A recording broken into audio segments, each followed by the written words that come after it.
I'm sure you want to hear that on the berm. Very quiet. So, the other day when I was driving here, something happened that gave me an intrusive thought. And I'm here to share it with you.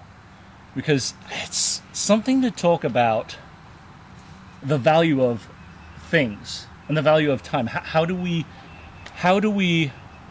quantify, how do we assign value to relationships and people and all that?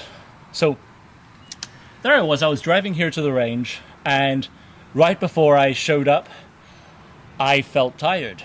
And I felt like a nice coffee. So I stopped at the gas station locally. And it's out here in the country. It's not like a huge Walmart or a huge shopping center anywhere nearby. And I took a Starbucks iced mocha and checked out. And they wanted $6 for it.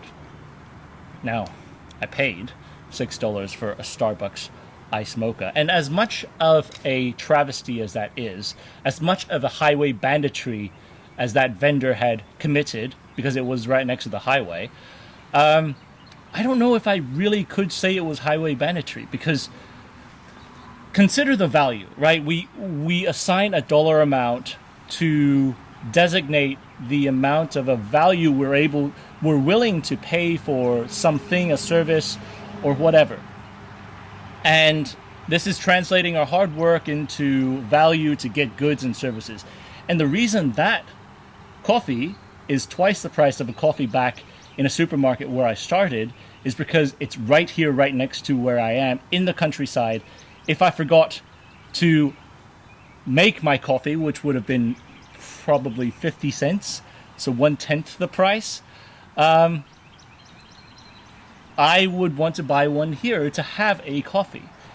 And it kind of got me thinking, so if we think of this, if life is like a journey, right, and we're all headed to a destination, let's say the destination is death. Everybody is headed to the same destination. But let's say a lovely breakfast or dinner with your father or your mother. When you were young, it probably costs relatively less because you live in the same house as your parents. As you grow older, you go to college, you still go back home for the holidays and everything. And yeah, that's like the supermarket coffee. It costs more. The value and having to make it happen, it costs a little more.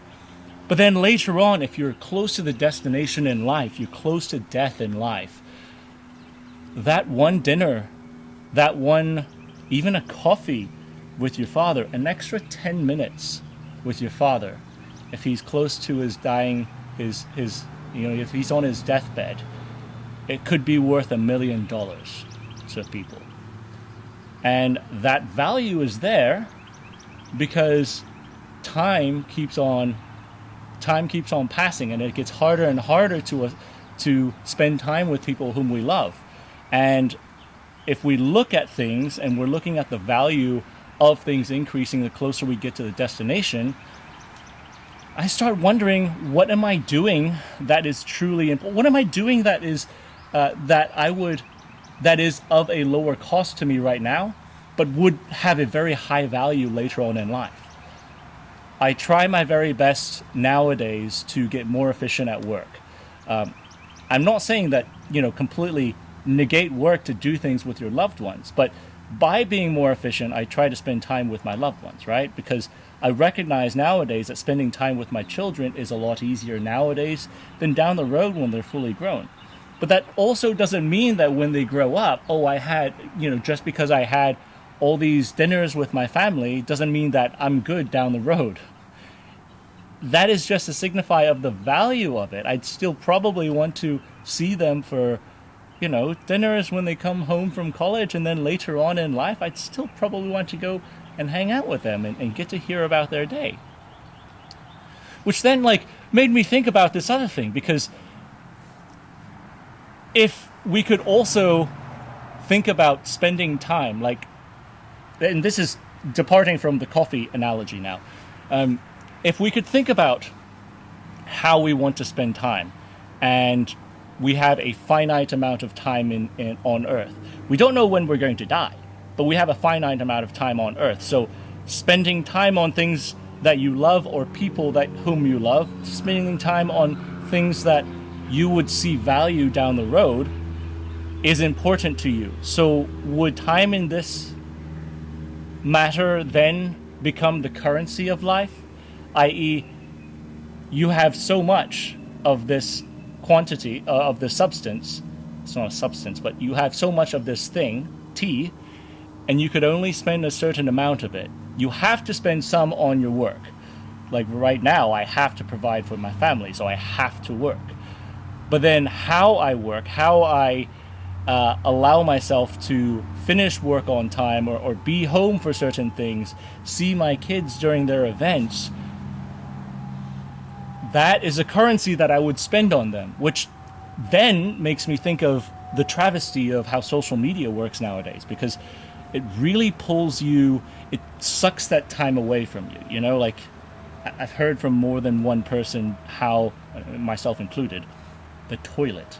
You go to the toilet and you're just on your phone scrolling. And that gets you an extra 10, 15 minutes scrolling the phone instead of spending time outside with your young children playing, or your wife who's out there cooking dinner could have a conversation with you. And that's a travesty, because these social media companies, they're not going to care about you later on down the road.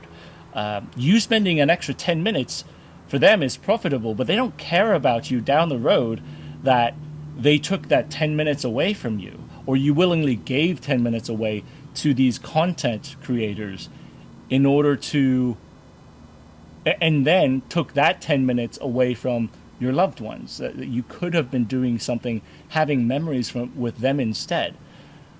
But it's also difficult because, and I fully understand the irony of this because I'm talking to you on a social media platform, it's also important to understand how social media works and be able to use it to communicate, because it's turned into such an important way human beings talk to each other.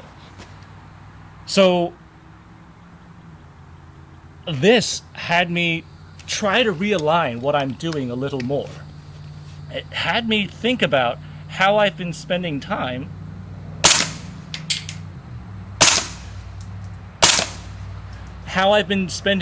with my loved ones, if I've been purposefully putting time and spending this currency of life on something that matters, and also how the value of certain events, the value of things that you do, can matter more the closer you get to the end destination, which is your death. And I think, kind of like, instead of getting highway banditry robbed of $6 to buy an iced coffee, I could have spent 50 cents at the very beginning, but that still doesn't mean that when I get to the end, I wouldn't want to spend time with my kids or my wife on one last dinner before I see them in heaven. I thought that was a beautiful way for me to think about things and realign my life.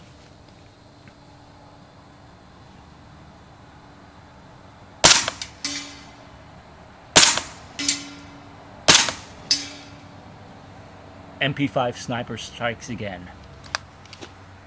See you guys around.